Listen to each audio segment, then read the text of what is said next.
Стварыць прыватны перасоўны пункт абмену валюты, чым не спосаб для лёгкіх грошай, вырашыў 43-гадовы жыхар вёскі Дварэц. Тым больш, калі жадаючых скарыстацца паслугамі валютчыка хапала. Сотні машын у дзень з'язджаецца ў сезон на дварэцкі рынок у жаданні прадаць купіць клубніцы і іншую сельскагаспадарчую прадукцыю. Менавіта ў такіх кропках і прамышляў і лжэпрадпрымальнік. Вышеуказанный гражданин занимался, по сути, обменом валют на передвижном обменном пункте.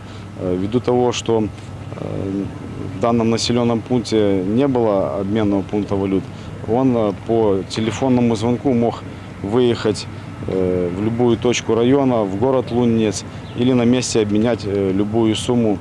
Такая схема працавала б і далей, калі б не пільнасць праваахоўнікаў. На працягу некалькіх тыдняў супрацоўнікі дэпартамента фінансавых расследаванняў сачылі за валютчыкам і ўрэшце падчас праверачнай закупкі затрымалі яго. Сотрудниками финансовой милиции при силовой поддержке ОМОН в результате проведения оперативно-розыскного мероприятия «Проверочная закупка» возле закупочной площадки сельхозпродукции в деревне Дворец Лунецкого района в автомашине вышеуказанный гражданин произвел обмен участнику проверочной закупки $1500 США, 800 тысяч российских рублей на белорусские рубли. На момент затрымання мужчына меў пры сабе больш за 20 тысяч долараў США. Дзейнасць, якую ён вёў у перыяд з кастрычніка 2016 па чэрвень бягучага года, прынесла яму доход у суме больш за 27 тысяч рублёў.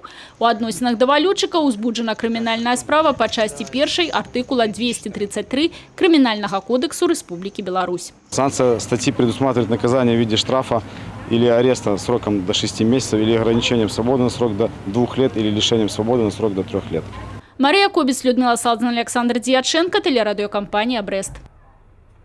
У вобласці пачасціліся крадзяжы веласіпедаў. Як зберагчы двухколавы транспарт і што рабіць, калі угналі, высвятляў наш корэспандэнт Юрий Печур. Крадзяжы велосипедов носят сезонный характер. Штодзённа у милицию поступают 3-4 заявы от былых уладальников двухколовых транспортных сродков об зникнении маёмасці.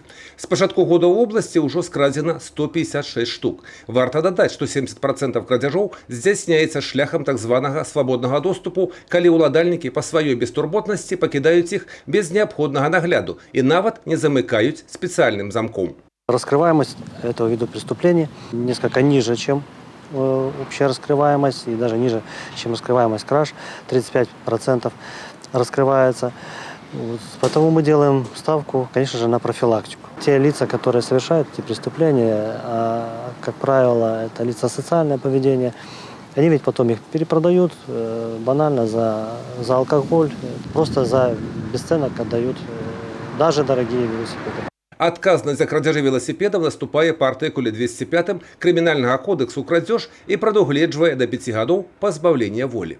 И яшчэ одна сезонная проблема крадзяжы маёмасці з домиков у дачных кооперативах. У Брэсцкім раёне, пачынаючы з сакавіка, яны пачалі насіць нават серыйны характар. Невядомыя пранікалі ў будынак у адсутнасці гаспадароў, устройвалі беспарадак, быццам бы нешта шукалі, пасля чаго забіралі некалькі каштоўных рэчаў, будаўнічых інструментаў, спиртных напитков і скрываліся. Траплялі ў домик праз разбітыя шывы вокнаў.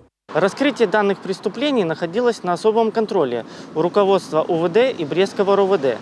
В ходе очередного рейда в одном из садоводческих товариществ сотрудниками уголовного розыска и инспекции по делам несовершеннолетних привлекла внимание группа молодых парней, которые внимательно рассматривали окна дачных домиков. Злоумышленниками оказались 3 жителей Бреста 1998 и 2000 годов рождения. Все учащиеся учебных заведений города Бреста ранее к административной либо уголовной ответственности не привлекались. В ходе допроса последние пояснили, что хотели найти деньги либо драгоценности, но не найдя этого, забирали что-либо из ценных вещей, которые можно легко унести с собой. Затрыманыя зараз знаходзяцца ў изолятары часовага ўтрымання. Вядзецца следства. Юрий Печур, Юрий Плинда, телерадиокомпания «Брест».